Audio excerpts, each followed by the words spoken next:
Assalomu alaykum hurmatli televizor ko'rguvchilar, qadrli do'stlar. Balalar bizning bugungi xo'shalligimiz, shundaqla baxtimiz. Ularni qandoq tarbiyaga ega qilish oldimiz qo'yilgan intoyim muhim, ta'xirsiz va real masalalarning biri. Balalarga ko'ngil bo'lganlik, ularning kelgusiga ko'ngil bo'lganlik. Biz mushu munosabat bilan bir qism tadqiqotchi va ma'rifchilarni bir yerga jam qilib, balalarga o'rtaq ko'ngil bo'laylik degan temada maxsus suhbat qurishni loyiq topdik. Va oldi bilan bugungi suhbatimiz taklif qilingan to'rdagi aziz mehmonlarni tanishtirib o'tay. Urumchi shaharlik to'liq o'rta maktabning oliy darajalik o'qituvchisi Nilofar Abdurshid. Urumchi shaharlik 16-o'rta maktabning 1-darajalik o'qituvchisi Delnur To'xti. Avtonom rayonlik Ma'rif fan tadqiqot akademiyasidan Isoq Ibrohim. Balla xalığanda bizni hem do'sti ko'ra oladigan, hem ota-onasi ko'ra oladigan, hem o'zining ko'nglidagi o'ylagan va sirtda qabul qilgan har qanday bir inkaslarni ota-ona bilan bevosita deya oladigan, paranglashib o'zaro suhbat almashtira oladigan bir muhit hosil qila olamdi deb qarayman. Balalarninki yenilik yaratishlarni, ularning so'rgan nurg'unlagan nima uchunlarni biz oldirash yoki uni kim bilib olsa degandek savollar orqali bag'on serib bo'g'ib, ularda bo'lsa bir xil tafakkurini bo'g'ib qo'yib, shu sen uyatgan narsani bilsang bo'ladi deganga o'xshash bir ideyani asta-asta so'ndirib manglar ekanmiz. Balalarga bo'lgan unsiz tarbiyani kuchaytirish. Balalarga biz onalar odatda balalarga unsiz tarbiya beramiz. Ona balaning tunji o'qituvchisi, shundaqla mangulik o'qituvchisi. Nilofar xonim, siz mushu o'qituvchilik xizmati bilan shug'ullangan qancha yil bo'ldi? Bu 29 yıl oldu. Demek 29 yılını, 30 yılını ötküzmek munberde asan emas. Bunun için nurgun bedel töleşki doğru keldi, izlenişki doğru keldi. Siz emde şu mektepte bir munevver okutkucu bulup süptünüz bilen evlatlarını terbiyeleysiz, okuvchilarga ta'lim bersiz, ailede olsa farzandlaringizni terbiyeleysiz. Bunda olgandan keyin boshqa ota-onalar qaraganda balalarning xarakterini, obrazini, tarbiyasini, ular muhtoj narsalarni his qilishingiz nisbatan cho'nqur. Unda olsa onalarning oiladagi mush farzandlar ko'rsatilgan roli mushayatda intayin ta'xirsiz qandaq? Shundaq, men shundaq qarayman. Oila izchil etib kelyapmiz, jamiyatning bir kichik hujayrasi deb qaraymiz. Buningda ota-ona bo'g'uvchilar farzandlarimizga mehr muhabbatga to'lgan, xotirjam oila muhitini barpo qilib berish bu intayin muhim. Bu jihatlarda buning uchun birsi ota-onalar mas'uliyatchanlik bilan oila muhit yaratishda cho'qim ota-onalar inoq bo'lgan oila muhit yaratishga tirishchanlik ko'rsatsak. Yana birsi ota-onalar bolalarining oldida yaxshi bo'lgan obraz tiklashga diqqat qilsa, ham bu nurg'un jihatlarga chetiladi. Ham cho'qim obraz jihatda ota-onalar cho'qim bolalarga bir boshlamchi bo'lsa, ulgu bo'lsa, mayli ish harakatda, so'zda, har qanday sharoitda shunday bir alohida diqqat qilsa deb o'ylayman. Uchinchi birsi baravar bo'lgan oila munosabatini barpo qilishga tirishchanlik ko'rsatsa. Shunda bo'lganda bolalar xohlaganda bizni ham do'sti ko'ra oladigan, ham ota-onasi ko'ra oladigan, ham o'zining ko'nglidagi o'ylagan va sirtda qabul qilgan har qanday bir inkaslarni ota-ona bilan bevosita deya oladigan, paranglashib o'zaro suhbat almashtira oladigan bir muhit hosil qila olamdi deb qarayman. Endi to'rtinchisi muvofiq bo'lgan oila intizomi bo'lsa deb o'ylayman. Uningdan boshqa 5-si har bir odamning oilada o'tashga tegishli vazifasi bo'lsa. Masalan, bu oila faqat er ayolning opa-dadonlar, bola faqat beqilg'uchi. Buni baqsaqlam bo'ldi. Undaq emas. Cho'qim bu oilaning bir balaning mush oilaning a'zosi. Undaq bo'lsa, mush oilada tam yashgan har bir a'zoning o'ziga tegishli vazifasi bor. 6-si tejashli oila barpo qilishga diqqat qilsak. 7-chi birsi oilada uyg'unish muhitini shakllantirishga diqqat qilsak. U oilada bola uyganguncha ota-ona uyganmasin bo'ladigan amal emas. To'g'rimi nurg'unlagan yaxshi bola tarbiyasi bo'lsin, har qaysi jihatda biz bilishga tegishli bilimlar intayin ko'p biz ilishga tegishli. Ota-onami o'zini uygunishga nim qilsa, mushuning bilan oilada bir yaxshi bo'lgan uygunish muhitini shakllantirib bersa deb qarayman. Endi Dilnur, sizni so'rab baksam, siz mushu ma'rifchilik xizmati bilan o'qituvchilik xizmati bilan shug'ullangan qancha yil bo'ldi? 16 yil oldu. Oilada ota-onalar intayin muhim dedik. Ota-onalarningki ulgulik roli bolalarga cheksiz ular bir bo'shliq tarbiya muhiti paydo qiladi. Unda bo'lsa siz mushu nuqtadan texnik cho'nqurlab Endi hozir muharibchilar olsun, mutaxassislar olsun, farzand tarbiyasine ait muhim mesele, tahirsiz mesele qatarda buningda ilmiy ko'z qarashlarni o'tirib qo'yibdi. Endi bizning hozirgi farzand tarbiyasida burilish xarakterlik ota-onalarning roli, ulgulik roli ta'kidlanayotgan alayda yangi qarashlar bormi qanday? Ben şeyqin yaqi memleketimiz davesideki şu balla terbiyesi hakkındaki tadqiqatçılarınki bir kısım materyallarını görüp çıktım da. Hem şularni görüş jarayonini şunu his qildim. Ballalarning o'zi da tug'mak güzel fazilatlar bo'ldi ekan. Ammo mush tarbiyalash jarayonida ota-onalar o'zimiz ulardagi tug'ma güzel fazilatlarni bag'an sari nobud qilmoqdi ekanmiz. Endi buni tadqiqotchilar 9 nuqtaga yig'inchoqlabdi. Buning birinchisi balalardagi barobarlik ideyasini bag'an sari yo'qotib, ularda bir xil majburlash ideyasini shakllantirib qo'ydi ekanmiz. İkinciden ulardaki mehr muhabbet duygusunu bağlan sürü yoxutub, ularda şahsiyetçilik ideyasini şekillendirip qo'ydiganmiz. Demek aildeki, muş urug' tuqqanlar o'rtasidagi bir qism majralar, qurun qo'shnilar o'rtasidagi bir qism inoqsizliklar tabiiy holda yenimizda qarab turgan shu qar ko'zlarning ideyasiga ta'sir ko'rsatdi ekan. Ham 3-jihatdan balalardagi samimiylik tuyg'usini bağlan sürü suslashtirib, ularga yolg'onchilik urug'ini sap qo'ydi ekanmiz. Ham bu yolg'onchilik urug'ini terishda ota-onalar bir qism ishlarda yaxshi niyatda turib yolg'on so'zlarni qilib qo'yamiz.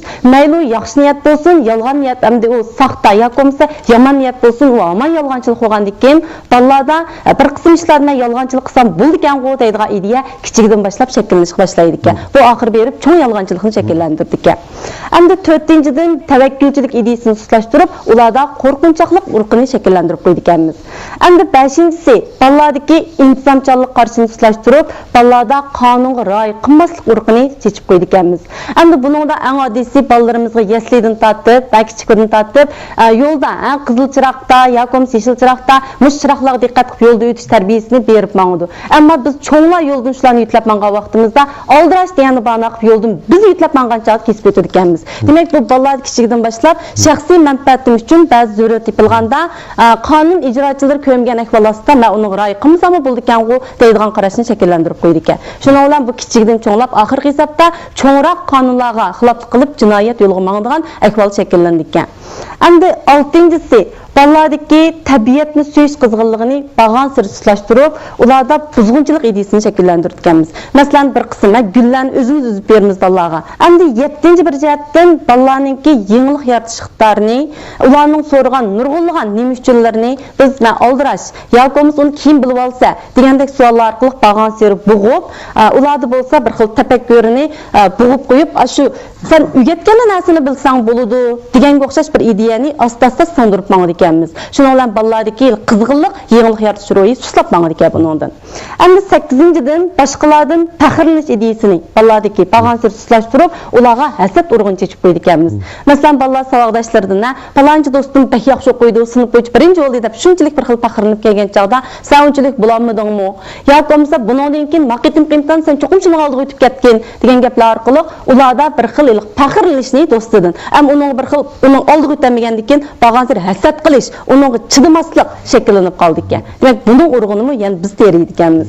Endi 9-jihatdan boshqalarning, ya'ni balalarimizning raqobat engini bo'g'ib, ularga adovat urug'ini chechdi ekanmiz. Masalan, endi hammamiz bilamiz, jamiyat shu raqobat orqali taraqqiy qilmoqdigan gap. Ham biz xizmat o'rinlarimizda turli raqobatlarda boshqalar bizni yengib olgan chog'da balalarimizni boy yo'q demasdan ularning oldida qaqshab, biz bilan raqobatlash kuchini cho'kirib, so'kadigan gap so'zlarimiz bo'lib qolgandan keyin tabiiy holda balalarda raqobatga to'g'ri muomala qilmaydigan, balki u raqobatchisini o'zining dushman o'rniga ko'radigan shunday xarakter shakllandi ekan. Endi mana shulardan ko'rish buldiki, biz jamiyatdan, ma'rifdan, boshqalardan og'rinayotgan chog'da, ya'ni o'zimiz, ya'ni men balaga ijobiy rol o'rindimmi yoki salbiy jihatdan rol ko'rsatyapman dema deganlarni yaxshi o'ylab, shu balalardagi tug'ma go'zal fazilatlarni saqlab qilib, ijobiy jihatdan rol o'ynab, shularni texnik taraqqiy qildirishga ko'ngil bo'lsak bo'ladi ekan degan o'ylab qoldim. Endi Nilofar xonim, oila degan muqaddas o'rin, balalarni tarbiyalaydigan makon deb qarayapmiz. Unda bo'lsa ota-onalar shu balalarni ham talantli, ham axloqli, bo'z texnik aqidalik, sifatli tarbiyalash bu ota-onalarga nisbatan bir qiyinmi qanday?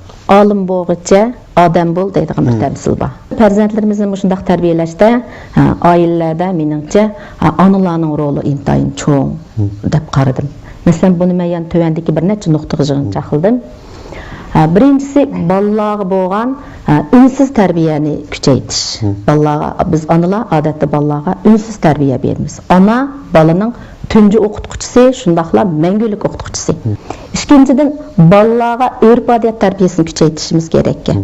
O'zimizning bolalarni tarbiyalaymiz deyotganmiz. Biz o'zimizga xos bo'lgan, o'zimizdagi asl bo'lgan urf-odatlarimizni tarbiya orqali mushuni singdirsak bo'ladi ekan. Uchinchi birisi, bolalarimizni samimiy, rostchil qilib tarbiyalashga ahamiyat bersak. To'rtinchisi, mas'uliyatchanlik tuyg'usini kichigidan boshlab yetildirishga diqqat qilsak bolalarning deb qarayman. Mas'uliyatchanlik tuyg'usi bu hozir bu intayin muhim bo'layotdi. Undan boshqa beshinchisi, bolalarning o'zligidan o'rganish odatini yetildirishga ahamiyat bersak oilalarda, shu bolaga nisbatan cho'qim biz to'g'ri bo'lgan o'rganish usuli bilan yetaklasak, muhitini o'zligidan o'rganish rolini joriy qildirishni o'rgangan bola meningcha har qanday sharoitda, har qanday raqobatga cho'qim taqobil tura oladigan bir odam bo'lib chiqadi deb o'ylayman. Bolalarniki axloq jihatga tarbiyalanish bu qayerda haqiqiy o'zining o'rnini topadi degan vaqtida ota-onalar bilan birga elib berilgan faoliyatlarda haqiqiy o'rnini topadi. Bolalardagi obro'yparastlik, o'zini ko'rsatish, cho'ngchilik qilishni iborat mustaq xarakterlar bag'ansir bosh ko'tarib qolyotdi. Hamda mushundaq ishlarni ota-onalar bilan birlikda ko'proq fikrlash orqali tang yetaklab menish. Bolalarning hozirgi besimga, o'rganish besimiga tan safhasining yetishib bo'lmayotganligining belgisi deb qaraymiz. Endi Saq efendim, endi siz o'qituvchilik qilg'ili, ma'rifchilik qilg'ili qancha yil bo'ldi? 18 yil bo'ldi. 18 yil bo'ldi. Hozir nurg'un kishilar deydiki, mesela hozir zaman taraqqiy qilib ketdi. Biz avlod tarbiyasida ba'zi bir xirisqa, ba'zi bir ziddiyatlarga duch kelyapmiz, to'qinishlarga duch kelyapmiz. Bo'libmi bilimlik, iqtidorlik, madaniyat safhasiga qaraganda bolalarning axloq safhasi texnik muhim bo'lib qoldi deb qarayapmiz. Mushu gapga qanday qaraysiz siz? Garchi hozir biz moddiy jihatda nurg'unlagan boyliqlarga erishgandek qilsaqmi, amaliyotda ma'naviy jihatda bag'ansir namaратлashib ketbarmiz. Shu sabablik bizniki bolalarimizda axloq safhasi jihatda chekinish hammamizga ayon bo'layotgan bir masala bo'layotdi. Endi bunday bo'lishningki sabablarini men bunday bir necha nuqtadan so'zlab o'tmoqchi. Bununla aldı bilen ata-onalarning bolalar bilan birga bo'lish vaqtining qisqarib ketishi sabab bo'layotdi. Bolalarniki axloq jihatga tarbiyalanish bu qayerda haqiqiy o'zining o'rnini topadi degan vaqtida ata-onalar bilan birga elib berilgan faoliyatlarda haqiqiy o'rnini topadi. Ikkinchisi, bizning bolalarimizni kuzatishimiz o'z vaqtida emas. Asosan biz bolalarimizni bo'layotgan ahvolni kechikib uqyapmiz. Uchinchisi, hozir hamda ota-onalardagi, oila sharoitlaridagi tangpongsizlik tufaylidan ota-onalarning bolalarga beradigan tarbiyada birdaklik biroz ojizlab ketbardi. Ota-onalar bo'lsa biz tarbiyadagi birdakligimizni nisbatan kuchaytirishga to'g'ri keldi. Biz muqillarda o'zimizning bolasini tarbiyalaguchi emas. Biz o'zimizning bolasini tarbiyalash asosida biz ixtiyorsiz boshqalarning tarbiyasiga, boshqa bolalarning tarbiyasiga ta'sir ko'rsatamiz. Ham yana bir jihatdan aytganda, shu kompyuter, internet, tor masalasi bizningki axloq safoyimizga ma'lum darajada ta'sir ko'rsatyapti. İnternet, tor bilan kompyuterning bo'libmi bolalarimizga elib kelayotgan ta'siri qanday bo'lyapti deganda, cho'nglar bolalarimiz taloq chiqmadi, torxonlarga kirmadi deb bundan xotirjam bo'lib, uyga kompyuterni qilib berdik. Lekin kompyuterda, internet, torda chiqayotgan mazmunlarning qanday bo'layotganligi, uning nisbatan bizning kuzatishimiz, yetaklashimiz yetarsiz bo'layotdi. Mushu ishlarning tufayli bizda bolalarimizda, yoshlarimizda axloq safhasida chekinish biraz egir bo'layotdi deb qarayman. Endi Dilnur xonim, biz bayatın beri dedik, bu bizdeki arzu. Balalarımız hem tirishchan bo'lsa, hem aqidalik bo'lsa, hem tejashlik bo'lsa, bo'lsa balalarımız keyin pul tepib o'zlari uy ola oladigan bo'lsa, o'zining jinni jon etalaydigan bo'lsa, bu barliq ota-onalarning bir xil arzusi. Lekin bu sharoit nuqtasini aytganda balalar bunda talto'kis bo'lolmaydi. Endi biz balalarni talto'kis shunday sifatli tarbiyalashda oilaning rolini deb bo'ldik. O'qituvchilarning tegishli mas'uliyati bor. Bo'lib munbarda shu boshlang'ich yoki o'rta maktab o'qituvchilari balalarga mushkil tarbiyada qanday bir safani yetildirish kerak deb qaraysiz? Eng chong inson maktabi oila. Endi maktab, ommaviy sorunlar amaliyotda oila tarbiyasini oshkorlaydigan sorun. Ham buningda o'qituvchilar oldi bilan burunmu ko'p qitim deb o'tdik, o'zimizningki qiyofatimizga, yurish turishimizga, so'z harakatimizga diqqat qilishimiz kerak. Ikkinchidan, yaxshi xarakter, to'g'ri bo'lgan kishilik munosabat o'rnatishimiz. Ya'ni o'zimizningki atrofimizdagilar bilan bo'lgan nihoyat yaxshi munosabatimizmi o'quvchilarga unsiz holda ittifoqlik tarbiyasi bera oladi. Ham uchinchi bir jihatdan o'rganish, izlanish ro'yi bo'lishi, yangi uchurlardan xabardor bo'lishimiz kerak. Endi abaytin sizin deb o'tdingiz, bu jamiyat qancha taraqqiyot sari bolalar bo'lgan salbiy ta'sirlar kuchib ketyapti. Buning bilan ota-onalarning, o'qituvchilarningki bal tarbiyalashdagi besimi ziyoda og'irlab ketyapti. Uning ustiga bu bolalar yengillikni tez qabul qilib olganlar. Mayli yaxshi taraf bo'lsin, mayli nachar taraf bo'lsin.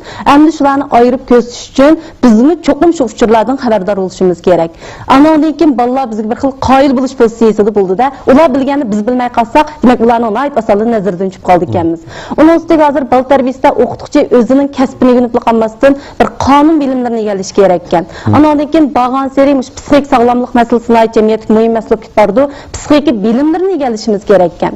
Demak, mushiyatlarni atrofga yetilgan vaqtimizda o'qituvchi bo'luvchi, anondan keyin o'quvchilarga maslashib ma'nolaydi ekanmiz. Endi 4-chi bir jihatdan o'quvchilardagi isil xislatlarni vaqtida bayqab, uni muayyanlashtirib turishimiz, ularni ulgi qilishimiz atrofdagilarga. Albatta, tan quramdagilarning ulgilik roli bizga qaragancha bekrak gavdlik bo'ldi.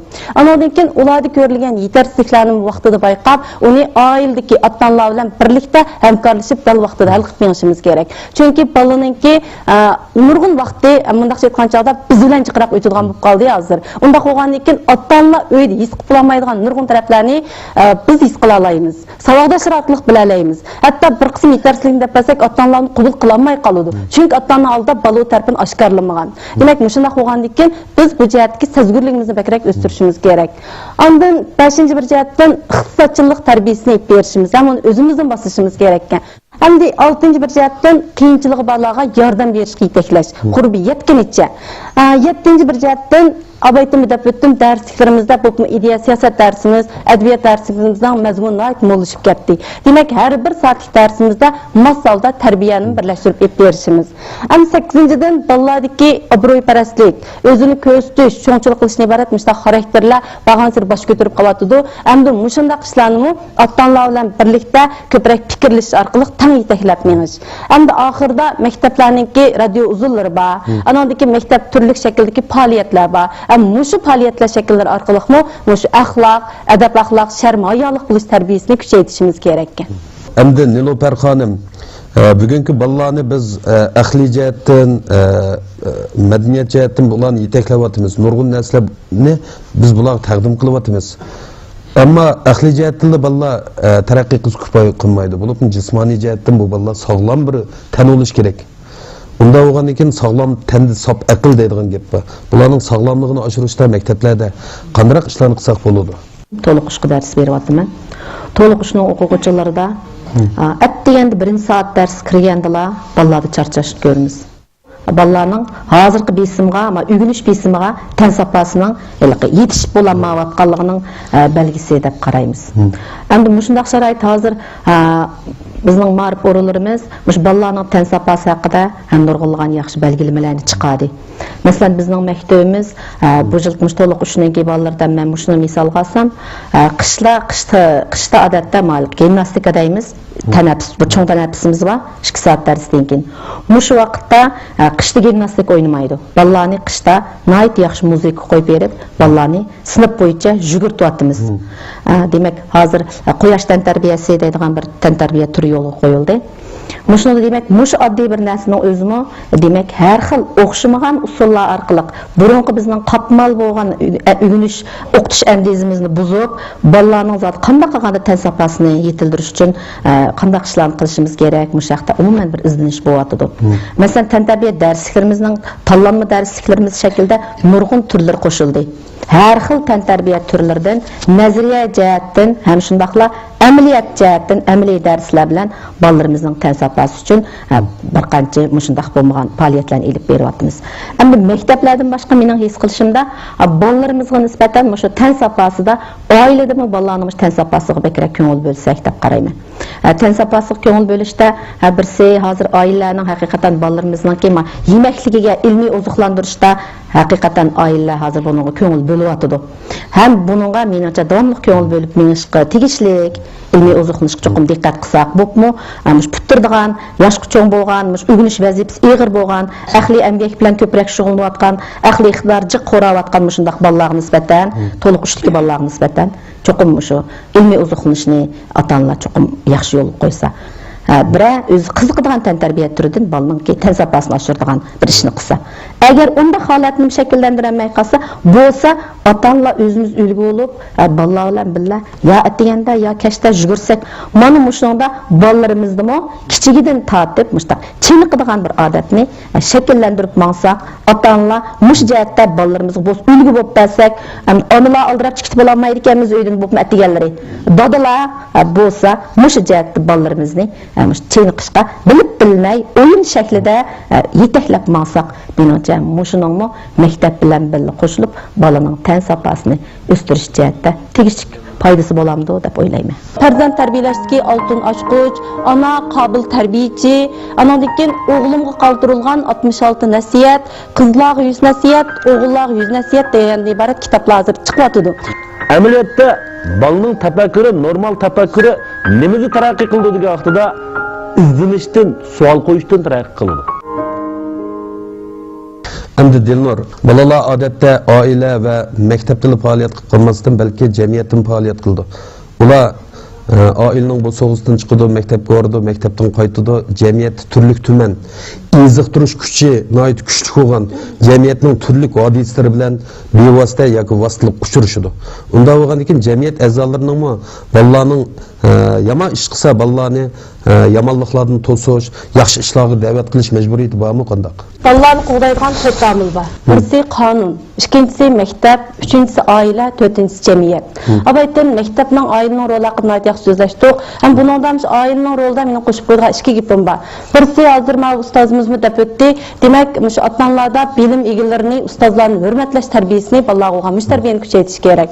Ham ikkinchi bir jihatdan mayli qizlarimizni, mayli o'g'illarimizni olsin, nihoyat jonliq tarbiyalaylik. Hozir jonliq tarbiyalayapmiz. Bolalarimiz intayin turgun, ammo numusni unutib qolsa olmaydi.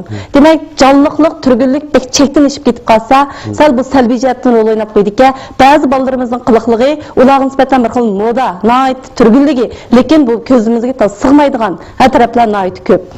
Mana shu jihatni qo'shib qo'ygan ba. Endi jamiyatningki tarbiyalash roli degan chog'da, masalan, to'rxonlarga, ko'ngilchi so'rinlarga Qur'onga yetmagan bolalar kirishga bo'lmaydi. Amaliyotda mushning o'zi shu bolalarga ko'yinganlikning ifodasi, jamiyatning ko'yinishi. Andan keyin chekimlik, masalan, tamaka, aroq qatorliq narsalar bolalarga setib berilmaydi.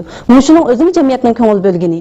Undan sirt yana bizningki nurg'ulg'an yozuvchilarimiz bolalar haqida nihoyat yaxshi tarbiyaviy asarlarni yozib beryapti. Amshada ham ota-onalar bir uchrab qolsin. Masalan, farzand tarbiyalashdagi oltin ochqich, ona qobil tarbiyachi, andan keyin o'g'limga qoldirilgan 66 nasihat, qizlarga 100 nasihat, o'g'illarga 100 nasihat degan iborat kitoblar hozir chiqyotdi. Mana shu kitoblarni bolalar qaragan chog'da cho'nglar bakrak uchurlarni ta'minlanamiz. Bu bolalarimizga ep bersak, jamiyatdagi mana shu adablarimizningki mush bolalar uchun sandirgan ajrini dal vaqtida mush bolalarga yetib kelish uchun biz bir ko'rik rolni yaxshi o'ynasak. Undan sirt yana bolalarimizningki hozir jamiyatda qiziqishi, intilishini bosadigan sorun taz deyarli ko'p emas. Masalan, nurg'ulg'an kurjuklar bor, san'at kurjuklarining gap bo'ldi, futbol tarbiyachini kurjuklari bor. Lekin ham bir qismlarga hamma oilaning qatnashtirish qurbi yetadi, ba'zilariga qatnashtirish qurbi yetmaydi.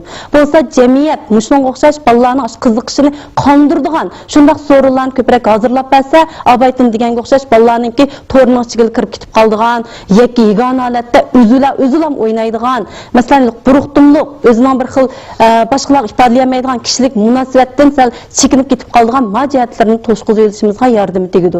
Ham bundan sirt yana bala birning, tarbiya mingning degan gap bor. Biz ota-onalarmi palonchi bizning ishimizga nim deb aralashadi ekan, sana nim deb gap qildi ekan emas, cho'nglarning gapini angla.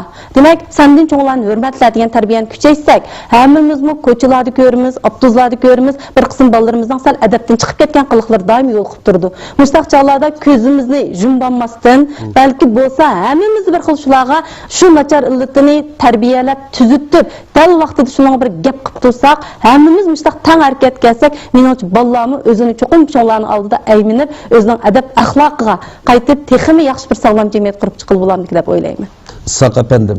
Endi bugungi kunda biz raqobatni ta'kidlayapmiz. Bu raqobat keyingi vaqtda bolalarning bilish iqtidorini yuksaltirib, ularning jamiyatda bir kishilik putrab turishini aşıp balalarınki yengilishni belgilaydigan muhim bir omil bo'lib qoldi. Endi biz balalarni şu evlat tarbiyalashda asosli kuchimiz va vaqtimizni nimalarga sarf qilishimiz kerak deb qaraysiz? Menimcha, hozir ota-onalar burun salqirayotgan bir nuqtani o'shada bekligim kelyotdi. Balalarimizning tafakkurining taraqqiyoti zodi qanday bo'lyotdi? Mushuningga menimcha bakrak kuchash kerak. U qanchalik jiqmasini egalladi, qancha nomer oldi, ham buni ma'lum jihatdan aytgan vaqtida balalarningki madaniyat saviyasini o'lchaydigan bir o'lcham. Lekin hammamizga ma'lum, hozirgi davr ma'lum bir odamning qanday bir oliy maktabni bitirganligi, uning har qaysi fanlardan qancha nomer olganligi bilan uning kelgusi belgilanmayotdi. U yig'ib aytgan chog'da shu odamning haqiqiy iqtidor zodi qanchalik bo'lyapti, mushning bilan o'lchanyapti. Shuningcha, menimcha bolalarimiz maktab kirishdan avvalla, masalan 3-4 yosh kirgandan boshlabla biz bolalarimizning tafakkurining zodi qanday bo'layotganligi ustida kuzatish olib berishimiz kerak. Amaliyotda bolaning tafakkuri, normal tafakkuri nimaga taraqqiy qildi degan vaqtida izlanishdan, savol qo'yishdan taraqqiy qildi. Menimcha balalarning balliq davridagi tafakkurini zodi qanday qilgani taraqqiy qildirib bo'ldi. Shu yeshida u zodi nimalar qanday o'ylarni qilyapti. Mush narsani biz cho'qim yaxshi egallashimiz kerak, kuzatishimiz kerak. Imkon bor ularni savol qo'yishga, savol qo'yib turib o'rganishga rag'batlantirib, ilhomlantirib turishimiz kerak. Endi maktabda ham shunday. Ikkinchisi o'zligidan o'rganish iqtidorini yetildirish. Agar biz bolalarimizda normal tafakkurni taraqqiy qildira olsak, agar ular o'zligidan o'rganib, ma'lum bir uchur, ma'lum bir bilimlarga ega bo'la oladigan iqtidorini ham shakllantiradigan bo'lsa, u holda bolalardan biz to'liq xotirjam bo'lamiz. Chunki ular ma'lum maqsad, mudda bo'yicha faoliyat olib bora oladigan bo'ladi. Endi biz bolalarimizga mangulik baquvand emas. Uni biz mangu qarab bo'la olmaymiz. Shunga bir kim bo'lsa-mu baldur ashlar o'zining ishini o'zi topa oladigan qilish meningcha tövanda o'ltagan ham televizor oldidagi ko'rinmalarning o'rtaq arzusi bo'lsa kerak. Mushlar zodi o'zining ishini o'zi topib qila olgan bo'lsa deb. Unda bo'lsa, mushuni qila oladiganning uni biz ma'lum bir leksiya yoki nutq orqali o'rgatmaymiz. Bularga normal tafakkurni taraqqiy qildirish orqali o'zligidan o'rganish psixikasini, o'zligidan o'rganish iqtidorini yetildirish orqali andan keyin mush maqsad yakir bo'ladi. Endi yana birisi bolalarimizni oilamizda bo'layotgan bir qism ishlarga, cho'ngroq bo'lsin, kichikroq bo'lsin, shu ishlarga bularni akirish kerak, mushlarga qatnashtirish kerak. Her bir bala ayrım eser, ayrım dünya, ayrım hadise. Biz ularning pokiz mangziga so'yib turib, ular qabul qilaligidek, rozi bo'laligidek maxsus tarbiya usulini ijod qilib chiqa olsak, u holda biz farzand tarbiyasida cho'qim muvaffaqiyat qozona olamiz. Bugungi suhbatimiz mushada oxirlashdi. Kelar hafta ko'rishaylik, xayr xo'sh.